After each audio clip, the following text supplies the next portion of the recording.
All right, yes, guys. I know you all have been saying, Kendra, where have you been? I haven't heard from you in the last 3 or 4 weeks. Look. Sometimes life happens, but life really didn't happen. I just couldn't find my co-host. He's still MIA, but hey, it's okay. I'm back for another interview. This time, I actually manifested this interview. Let me tell you guys how I manifested. So I was one day, when MTV was good. Okay, I don't have cable no more, but when MTV was good, back in 2011, I was a child, not that long ago. But back in 2011, I was just watching this TV show, and it was titled Chelsea Settles.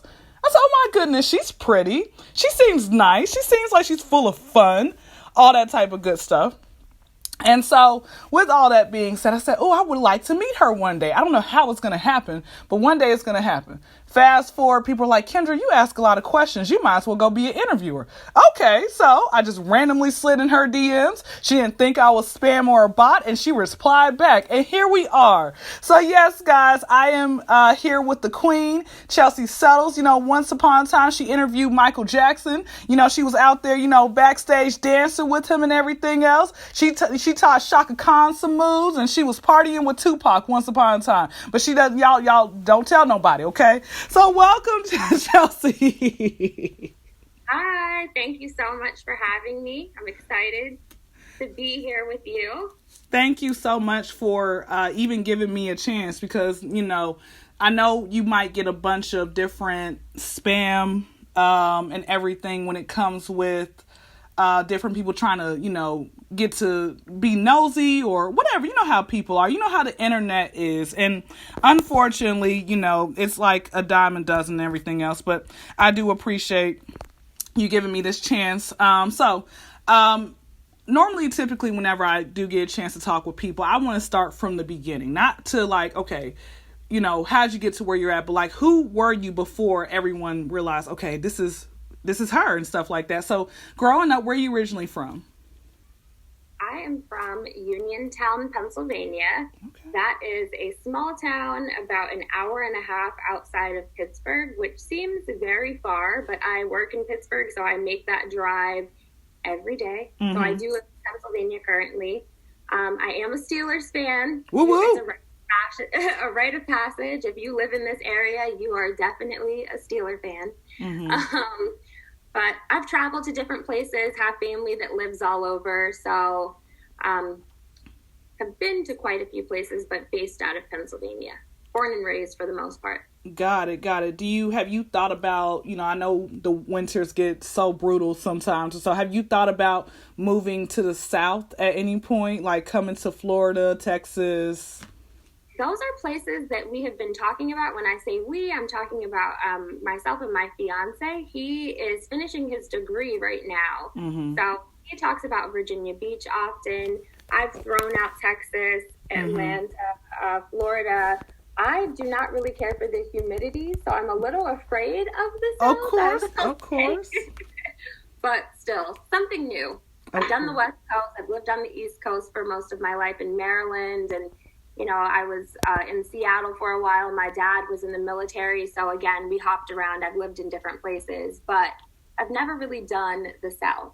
Got you. And with your dad, thank you for his service. With your father being in the military, where was your least favorite city or country to live in and your favorite to have lived in? So I don't remember much about it. When we lived in Seattle, I was 2, so I can't recall any of that. Mm-hmm. He was out of the military by the time I was 5, mm-hmm. and we moved to Maryland, and we stayed there until I was about, I want to say we moved back to Pennsylvania when I was 11. 10 or 11, my parents separated, and that's how that whole transition went about. Got it. And when your parents separated, did you end up, who was like the custody, took custody of you? Were you living with your mom, dad? Yeah, I lived with my mother. Mm-hmm. My dad, he ended up moving to Georgia. Okay. So there for about 2 years. We will probably get to this at some point, so I won't give too much away. But now here, as a 33-year-old woman, mm-hmm. I understand that a lot of my weight gain was only the outcome of that trauma with that relationship ending, my family being torn apart, and it was just something that I never confronted. But 10 years ago, when you were watching that show, I would have told you my weight was, the problem with everything in my life. Mm-hmm. And once I lost it, I was going to be golden, but that just wasn't the case. Okay, and you know what? Sometimes, certain things, it's like a realization moment in our lives that we don't realize until we get, until time progresses. We're like, oh, this is why I was this way, or this is why, we might think it's something else, but it's like an underlining reason as to why, stuff like that. So living with your mom, how many, was it just you and your mom, or you had other siblings in your household as well? Or cousins? I'm an child, so I feel like with my parents, when they got it right the first time, oh, she's perfect. You don't need any more. Okay. I'm joking, but seriously, I'm an only child, so it was just me and my mother. Did you have any pets growing up, or it was just you and mom and some friends in the neighborhood that you talked to or hung out with? Just me and my mother. My family in my town, it's very family oriented. So my grandmother lived up the street. My aunt and uncle were like on a street 2 streets over from us. Mm-hmm. So always a family affair, always had people around. So although I am an only child, my cousins were like my siblings, like first cousins. Got you. And did you I always wish I could have gone to school with like my cousins. Did you go to school, like middle school, high school with your family, or you were? See, that's actually pretty dope. So you always, like, in case somebody was going to say something crazy, you had your cousins in the background and make sure that nobody tried you or anything like that. Exactly. That is probably one of the greatest perks about small town living, that there's always someone looking out for you. Mm-hmm. Even if you don't even know that person, they know your parents, and they might know one of your other cousins or family members, aunt, uncle, whomever. So there's always somebody that's watching that has your back. That's probably the greatest perk about small town living. Although it does get to be a little much, everyone in each other's business. But I think that happens anywhere that you go. You're going to run into that. Of course. And if somebody owes you some money, you know where to find them. That's even better. You can't listen, you go to the bigger cities, like you try Pittsburgh, good luck. You might not see them until 30 years later. So, yes. Pittsburgh is a little big city, though. So that is a city that is super small, and you will run into people. Really? Yes. It's not as big as people think. Like, it's big, trust me. But it's still, it makes me think of Nashville. Nashville is one of my favorite cities, and I think that's like a little big city too. Okay, all right. What was it about Nashville that really made you say, I love this city? I think it just has a good vibe. Again, any city that feels like it's small, but you still have the diversity I love. I think you get a blend of everything. So again, you get the city, but you can go to the mountains, and Southern hospitality is real. So that's another point for the South. The people are kinder. We are. A thing. You might be able to say, no, that's not true. But that's the vibe that I got. Of course. No, we most definitely, we are. We are, I know for a fact I am and stuff like that. So yeah, it definitely is a difference. Going into middle school and high school, what were some hobbies that you actually picked up? That you were like, you know what, I really like this? Or did your mom have you in any extracurricular activities or anything? So I never played a single sport. I am a homebody. I love to read. So that is what I would spend a lot of my time doing as a child, as a teenager. Then I was just captivated by the internet. So I was all up in them chat rooms and doing all this other stuff in high school. Football games, the little stuff like that. I would do things with friends. So I know with some people that have struggled with their weight, I've had people reach out to me and they would say that, they had been bullied or they've gone through things like that. That was my experience. It might be just coming from a small town. Everyone knows you. So I did have friends. I was a part of things and gatherings. But for the most part, I'm solo dolo for the most part. Got you. Okay. And you mentioned about reading. What were some books like growing up that you loved reading? And you probably still like a genre of books that you like, reading growing up. So now with 3 kids, I have to tell you, it has been a while since I have read a book. I was reading I think it's called The Happiness Project, or trying to read it and can't even get through it. But I love like the Ratchet books. I have to Of course, like I understand. No, of course, it worked. I do too. Ever, Fly Girl, like all of those books. I was all about that. I was all up in the, what is the title of that section? It would say African American. Yeah, That was my spot. So I would grab those books because I felt like those characters were living a life that I would like to. I'm shy. I'm very reserved. Really? I never would have. I guess I would have never gotten that vibe from you. You seem like you're just outgoing. You're like life of the party. Hey, party at my house, or I'm coming. I'm a host it. I thought that was like the vibe with you. I'm pretty shy, and I don't know. I might just be an only child, and being somebody that was kind of a loner and on my own and just choosing to be a homebody. But I think that if you're getting that vibe, it's because I am an introverted extrovert. So I have learned when it's time to turn it on. But what happens when you're that type of personality, at the end of the day, you're just drained. So when I come home, and with my profession, I'm around people all the time. I'm talking to people all the time. When I walk through these doors at the end of the day, I'm just like, whoa, that was a lot. Like my battery is depleted. Of course. I understand. I'm the same way. I think, after when we started this whole COVID quarantine, I was like, you know what? After I had to go back to work several months later, I'm like, I really don't like people as much as I thought I did. So I'm like, I like actually being away from everyone and just being at my lonesome and not returning a call till a few days later. Like it feels good to actually do that, stuff like that. So now people in small doses.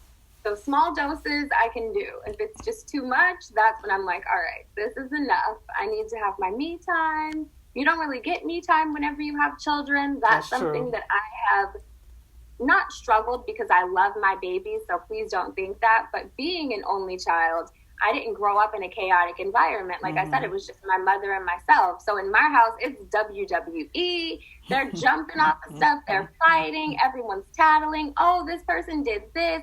It is a lot.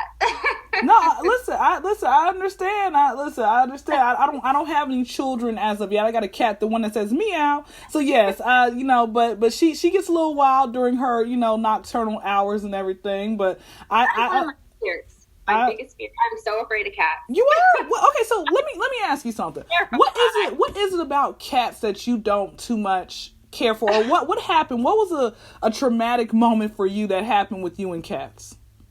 I just not like the way that they look, and no offense, because I know that your cat has to be your baby. No, she's fine. And sneaking around and climbing on things. I see them on top of countertops and on top of refrigerators. That's just that's a lot for me. No, listen, I don't really care because I'm about tired of this cat anyway. I'm kind of waiting for her expiration date. I'm about tired of her. She flies at me. She has flown at me. She'll fly at me in the middle of the night if I'm going to the restroom.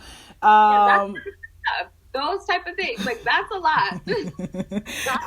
I wasn't aware. I just thought, oh, well, she's, cats, they're low maintenance, and stuff like that. But then again, all that meowing and it gets annoying. It just gets annoying. I'm like, I'm about tired of you. I want a human. I want a baby and stuff like that. So take your time and wait on that, because you say those type of things and life comes at you fast. Oh, no, I understand. It was probably maybe a couple of weeks after my mom passed away, and I'm sorry to hear that. I felt so alone. This is 2014, and I'm like, just crying and praying, I just need the Lord to please send me a family.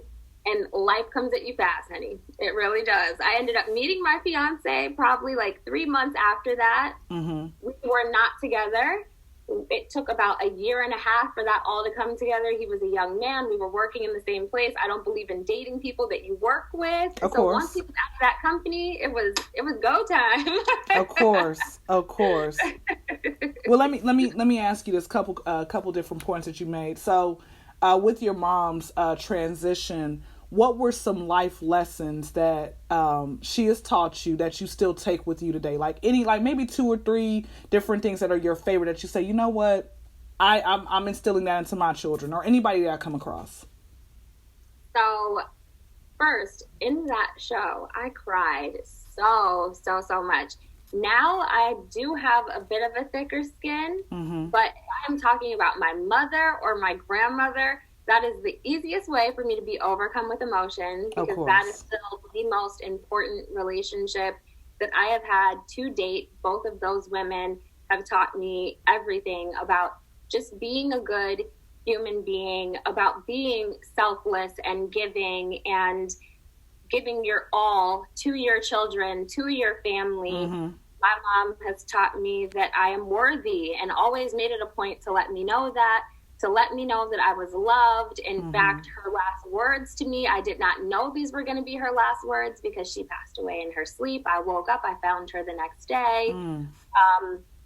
Were I love you. That was at the end of every call before we went to sleep. That was just a constant.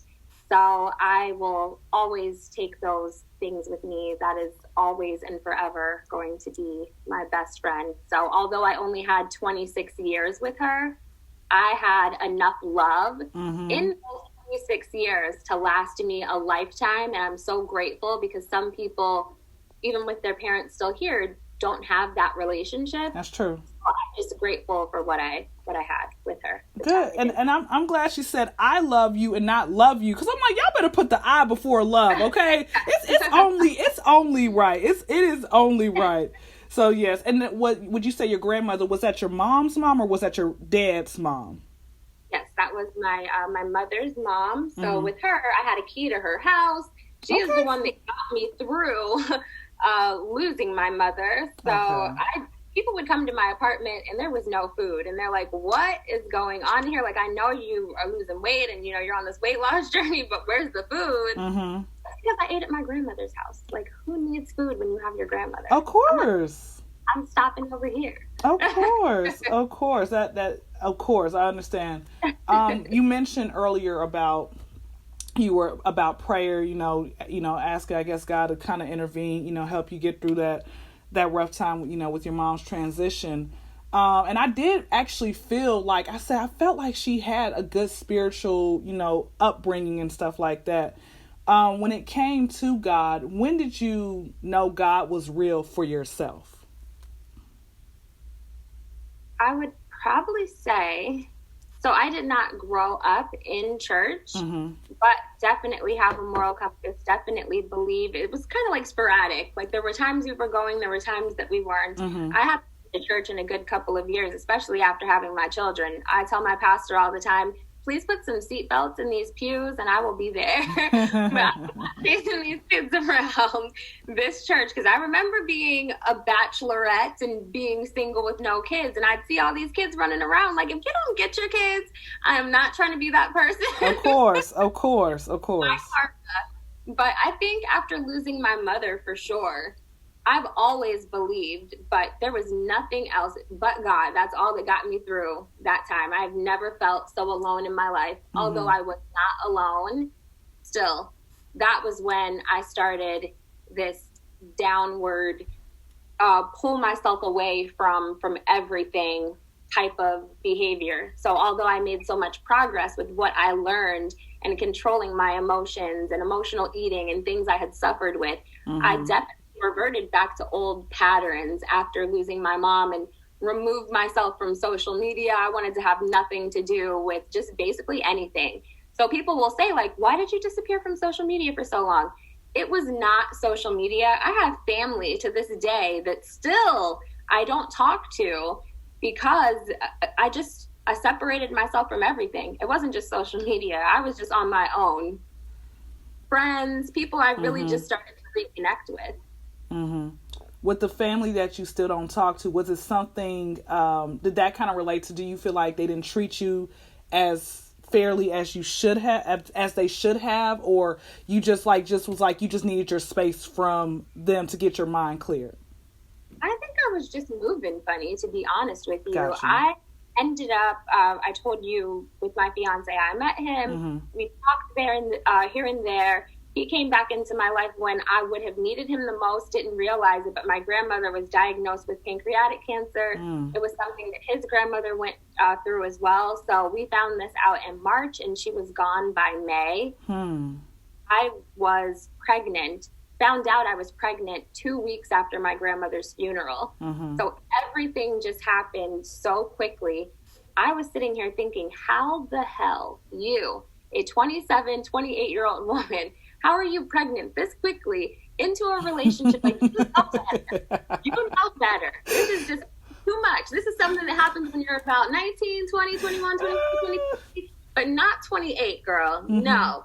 So I hate to say it because I love my baby. No, say it. Be you. Be unapologetic.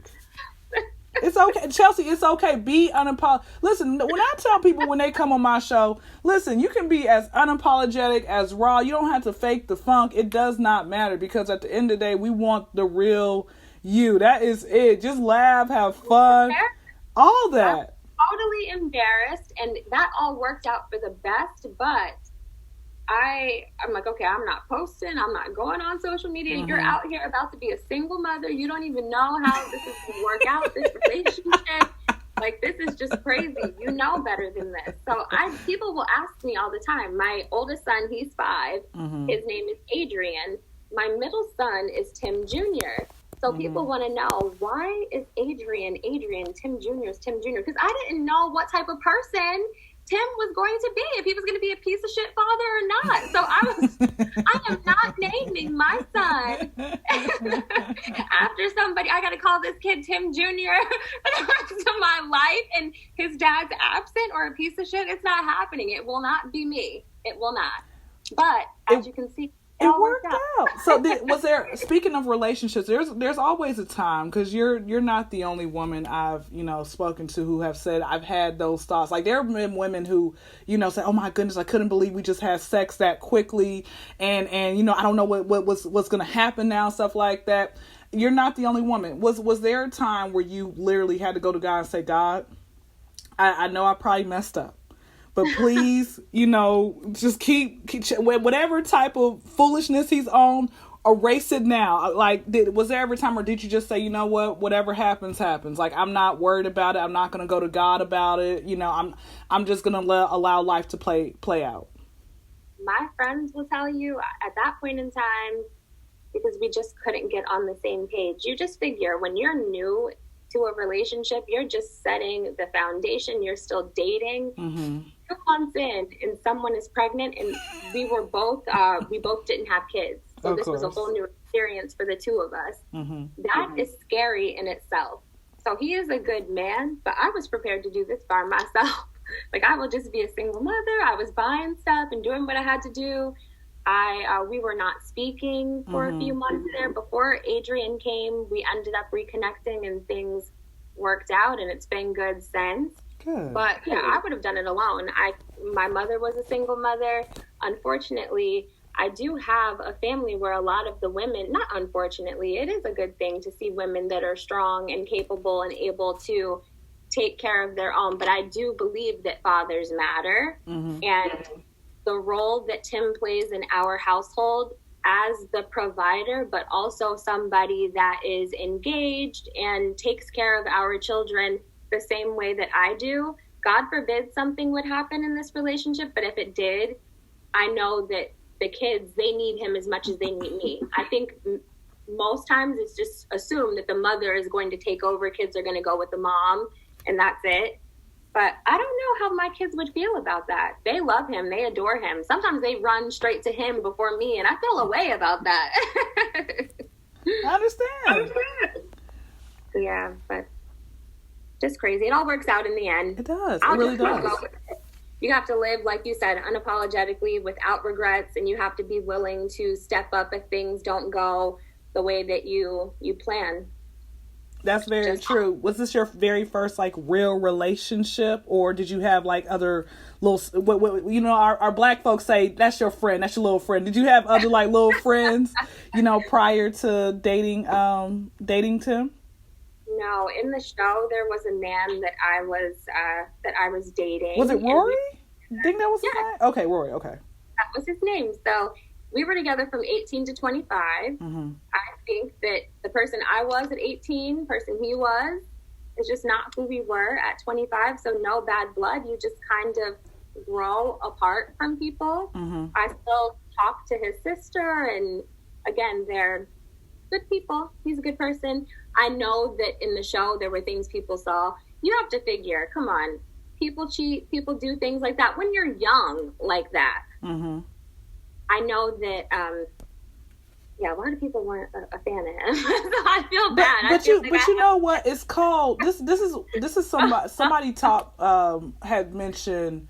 I think it was Iyanla Van Zandt, and it was an episode she was talking about with DMX, and you know what people fail to realize is she said it's called television. You know, they're out of the many months. Now, mind you, her show is like they're recording for 3 days, and they skim it down to like 40 minutes, right? Out of the 3 or 4, how long were you recording on that show? Like, how long did it like last before they released the season? Was it 2 or 3 months you were recording, or? Oh, no. So I moved to LA in December of 2010, and we were done with filming September of 2011. Okay, got you. So close 2 years. That's what I'm saying. A lot of times people don't like this is also what they do with television. What people don't understand is like they will pick and choose, okay, you know, what scenes to say, all right, this is what's gonna make the show sell. You know, let's add a little drama. Hey, why don't we get you a little drunk to make you look like a fool to bring like the ratings in? So, you know, again, and on top of that, like people fail to realize like Rory is human like the other people. So I don't know why people say, oh, I don't like him. Dude, you were just cursing out your mama like a couple days ago. So what are you talking about? I mean, it was just the in the first episode I may have mentioned like, oh, so I'm supposed to do, I can remember it super clear. I don't know why, but I just remember this conversation. I'm supposed to just move away and do this, and you've cheated. Goodness, we were 18 years old. Mm-hmm. Like, not that was a kid relationship, but still, it is one of your younger relationships. Mm-hmm. He was also deployed at the time that we were filming. He's in Afghanistan. I tried to protect him as much as I could from the filming and from all of that stuff. Mm-hmm. But you mentioned a good point with like the drama, the editing. I do believe that I was portrayed in a good light, so I'm super thankful for that. But I'm also, people will say, would you ever do reality TV again? I am just a really unproblematic person. Mm-hmm. I am super private on top of that. I'm not giving people any of that drama when it comes to like drinking and just acting a fool, especially not on a show that is called Chelsea Settles, and I am literally in real life on my birth certificate Chelsea Settles. People thought that was just a play on words. No, that is me. Your name is all you have at the end of the day. Mm-hmm. Integrity means a lot to me. Mm-hmm. I am not going to be on TV acting a fool. I know that's what people want, but that's the wrong girl. I signed up for this show because I wanted a trainer and I wanted to know how to lose weight. Mm-hmm. And I really did not think about the fact that this was going to air. So the producers, I know it's like, but there were cameras around. Producers, they become your family. You kind of forget that they're there. You think you're just chilling with your friends and you're doing whatever. It becomes normal life. When those trailers started to air on like the real goddamn TV, I was like, oh shoot, what were you thinking? What were you thinking? Every Tuesday I would have the most anxiety. I was asking people to tweet for me. I ended up deleting my Twitter because Twitter is ruthless. Those people on Twitter are not kind. So I deleted that Twitter like 30,000 people. Like, that's enough. Mm-mm. Got it. So I'm glad we are getting into the show now. Let's kind of rewind. When you mentioned a few times about your weight, when did how do I word this? When did you realize for yourself, like, okay, I need to go ahead and take back control of who I am? Like, when was it? Did your mom tell you, hey, sweetie, you want to go for a walk, or did you have other cousin, listen. Somebody probably should have told me, but no, it was more like, again, I was an overweight child, an overweight teen, an overweight adult. That has always been a part of it. I think that I was never taught to eat the right foods. Nobody was saying like, hey, you might want to put that Kit Kat down, because I'm a sweet tooth person. Mm-hmm. Any type of sweets, I'm all about. I could really care less about food, like a meal. Mm-hmm. I would never really sit down and gorge on those things. Mm-hmm. But I will say that because my weight, I was eating my emotions. Like I told you, I think that everyone has a vice. So with that trauma of my family separating, watching my mother become ill, she's in and out of the hospital. She wasn't at my high school graduation. She was in the hospital the day that I graduated. So I had family that was there, but not her. I would go the day of dances to the hospital just to show her what my dress looked like before I left. So that was so much a part of my life. But I would go to school, high school is what I'm talking about, and I would paint this smile on like I did with everybody, even though I was dying inside. So while I was home, I was behind closed doors. I was just constantly binging on food to try to fill that void. So some people may start to act out in school. Some people become over-sexualized teenagers. Some people go to gambling. Some people go to drugs. Some people go to alcohol. I went to food. And unfortunately, that's something that you can't get away from. And you wear it. If you eat too much of it, it's just on you. People see that. So there's no hiding it. So the more that I did that, the more that I just started to feel terrible, as you can't fit into clothes. You have to be strategic about what you do as far as fitting into a desk or going to a basketball game. What are those seats going to look like? Can I get in the seat? When I go to the movies, am I going to be overcrowded? Or on a plane, can I get the seatbelt around me? All those things start to become so much a part of your life that was just draining. So I knew I needed to do something. I just had no idea what to do. And again, it's eat less, right? But I wasn't confronting what the real demons were. I didn't want to address that. So it just became this huge thing. And I know there was a quote I read before. I don't know it just right off the top of my head, but still the basis of it is you can't heal where you were sick. So I do believe this show, removing myself from my hometown, moving to LA, spending the year there was a part of my healing. So yes, the trainer, but I removed myself from all of that, the toxic environment I was in. Not toxic because of my family, but again, that was just the space where I got quote unquote sick, if you will. Got you. No, and okay. Good, great answer.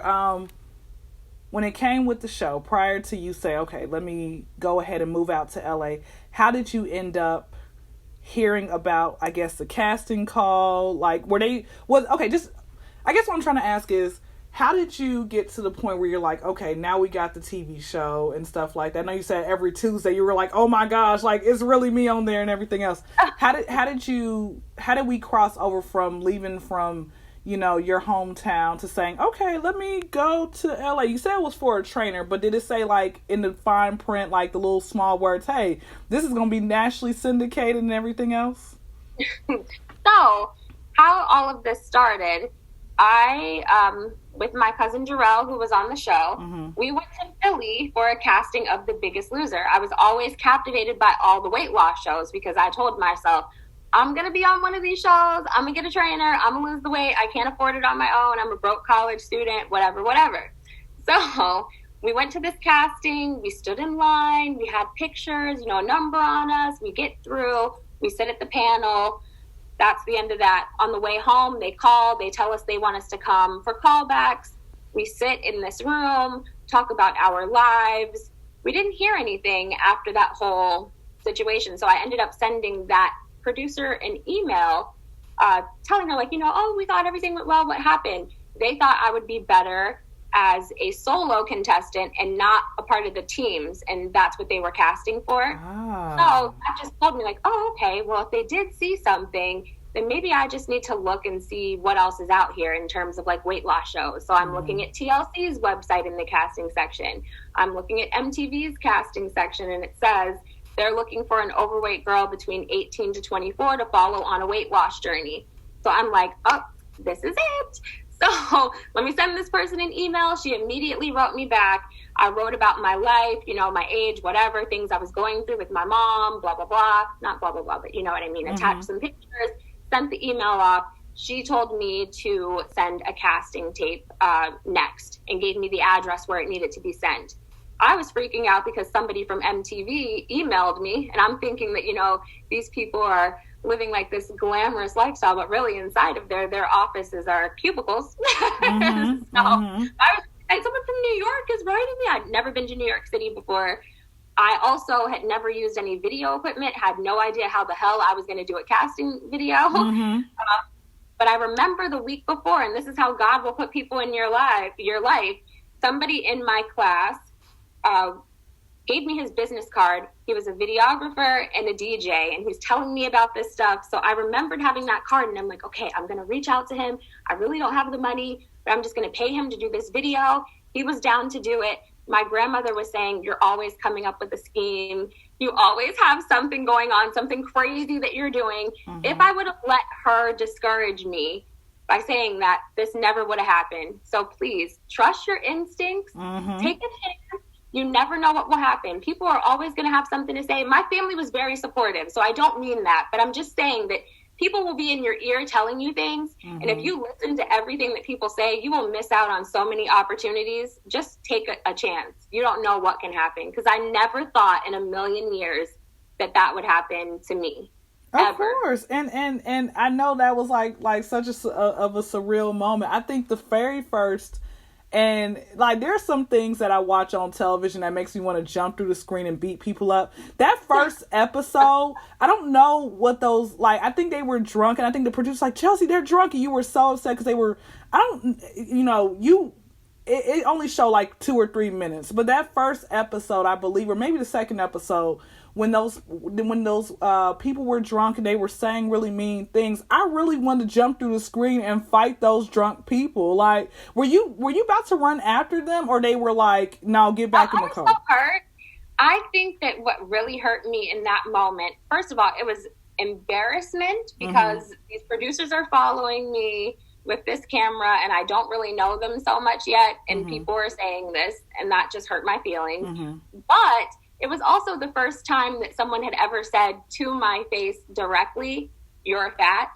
Obviously, that was something that I had known. I can see myself in the mirror. I know what it is. But like I told you, I was never bullied. I didn't have people that, treated me disrespectfully. Of course, people probably made jokes or would say things, but it was never to my face directly. Gotcha. So that was the first time, and I just fell apart. It had already been emotional, too, having these cameras all up in your space and learning about you, learning about your family, seeing my mom being sick, and it was a lot. It was a lot. Yeah, I was like, when I saw it, no, I was upset for you. I wish I could have, because I have a problem with that. I have a huge problem with that, but okay. Now, in 23-year-old me was falling apart. 33-year-old me is about to turn up. Ain't nothing. Hey, that's it. That's it right there. That's it right there. Well, okay. Well, that's great. Well, did they try to come back with a season 2, or you were like, it was only for season 1?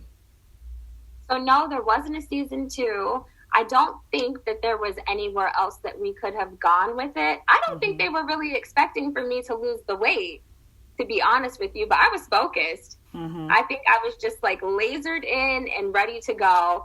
There were times, I'm working on a YouTube channel now. I filmed the first video on Saturday. So I want to tell you things, but I'm doing a whole MTV video. So just remember this conversation, because there is some tea that I will spill about some of the editing and things that you've seen that may have not been the most.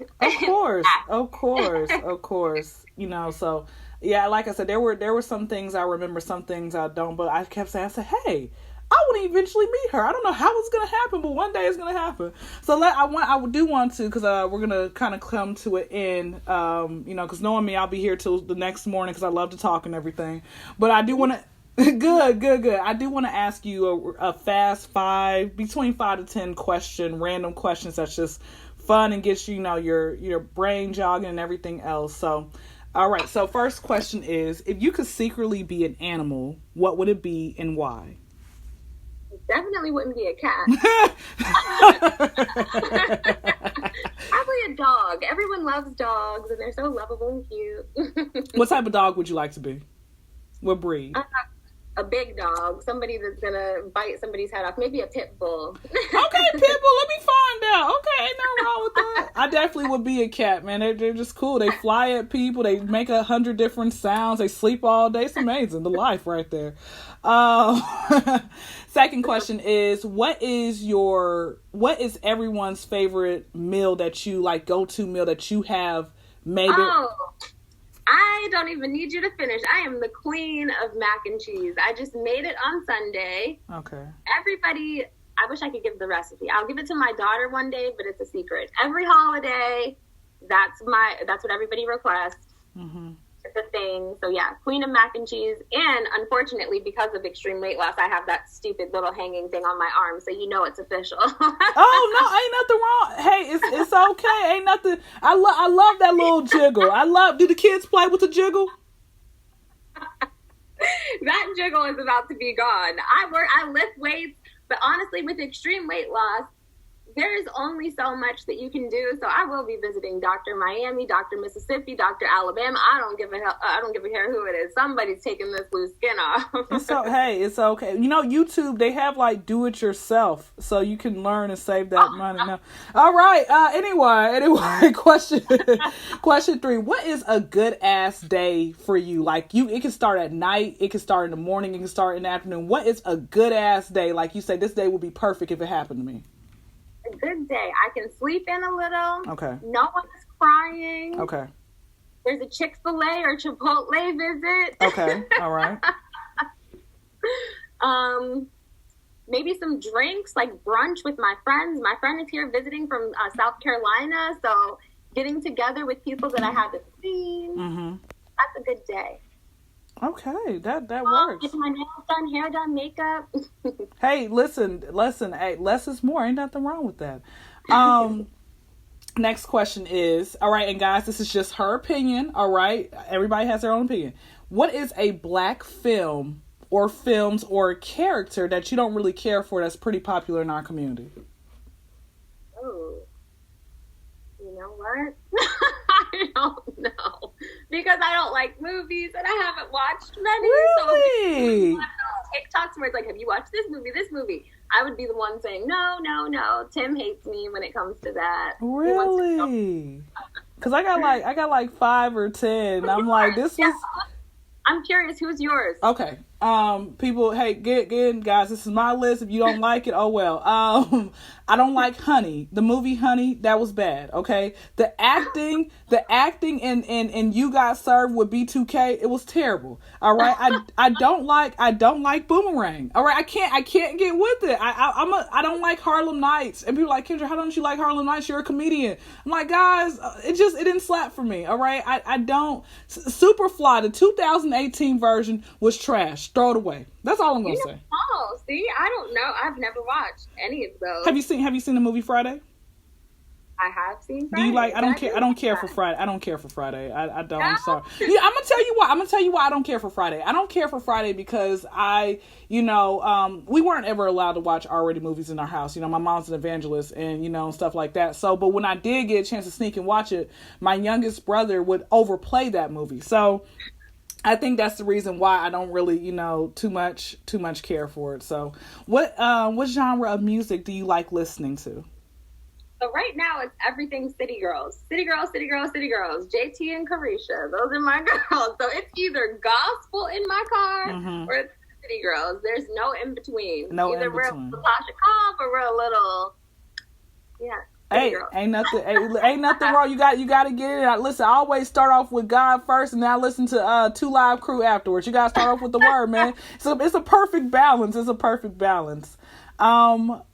What is the craziest fan moment you've had thus far? Like either through your DMs or in person. What's the craziest fan moment you've had thus far where you're like, wow?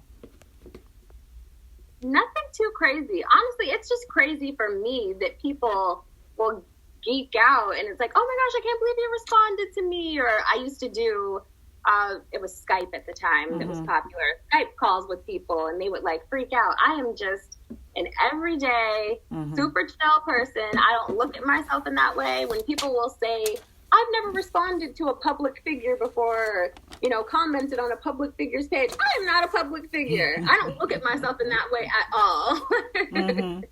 Okay. All right. Well, yeah, I know, like, I didn't know if you ever had somebody run up to you, try to get a picture in the restroom. I didn't know if you've had that, because people normally won't say they know who I am, but they do that little tap dance. Like, you look so familiar. Where do I know you from? So I won't own up to it.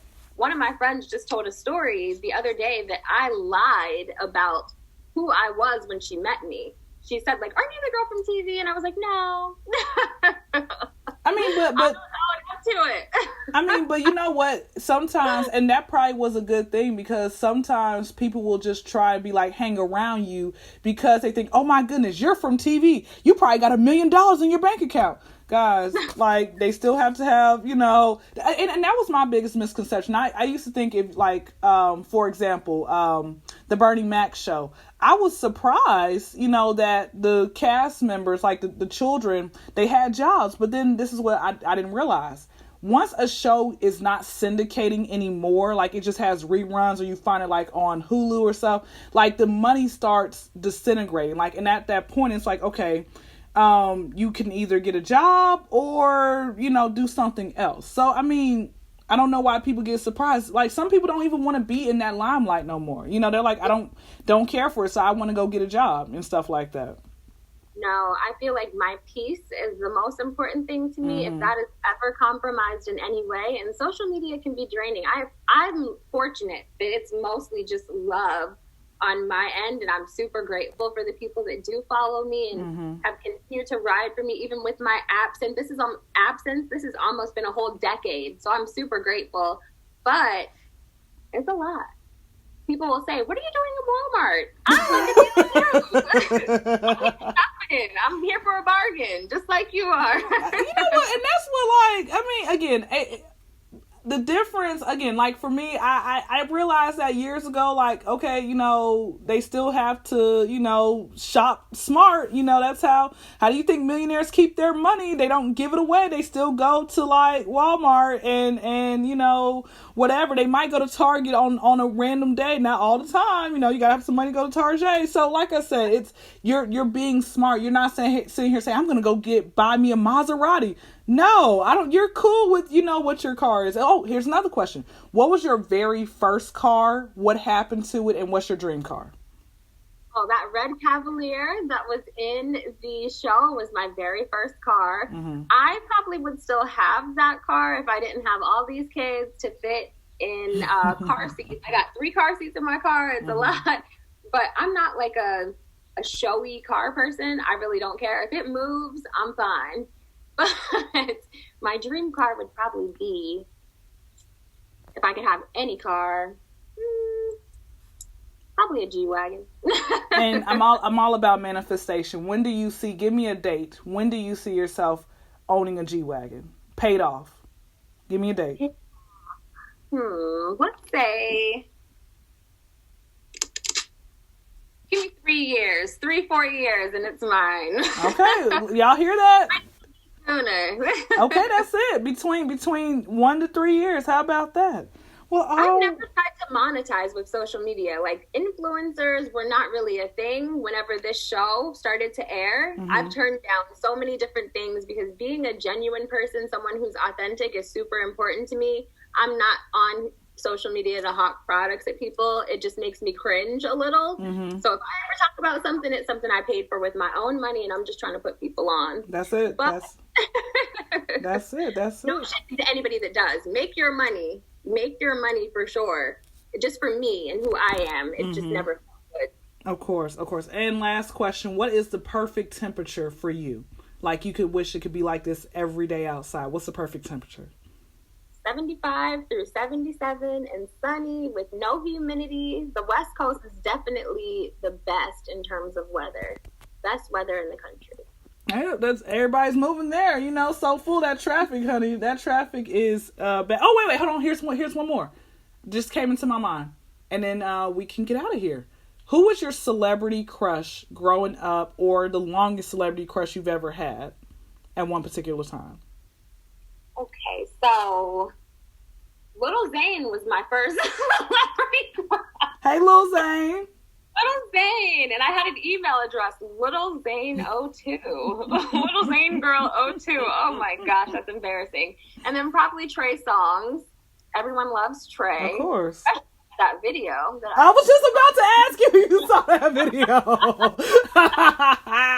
Have you got a chance to meet Lil Zane or Trey Songz at all? Like ever? I have not, but I will tell you, my girl crush is Kim Kardashian. I still have not met Kim Kardashian directly in person, but I was at the VMAs and she was there at the same time, so I did get to see her in person. That's definitely my girl crush for life. Good. All right, then. You know, if you ever need her to represent you in the court of law, hit her up. She's doing it. So, yes, any last words? And then before we get out of here that you would like to enlighten with the people? This is my first interview in years. I get podcast requests or just different interview requests, and I turn them down because I'm very scared to do this stuff. But thank you so much for easing me back in, making me feel so comfortable. 2021, I said, is the year I'm getting the heck out of my own way and coming back for everything I deserve. So just thank you so much for this opportunity. I really appreciate you, and it was fun. Thank you. All right, guys, make sure you all please follow her. Everything is Chelsea Settles. It's everything's Chelsea Settles. Like, she doesn't have a Twitter, like she says. Instagram. Be nice to her. You know, show love. Do not try to hop in her DMs, trying to holler at her. She's not interested. Okay, she's already off the market. Okay, she doesn't want none of y'all. Okay, that's all I have to say about that. And make sure you all subscribe to my channel. Okay, please. All right, don't just be on there commenting and not subscribing. Okay, you're lame for that. All right, that's all I'm saying. Until next time.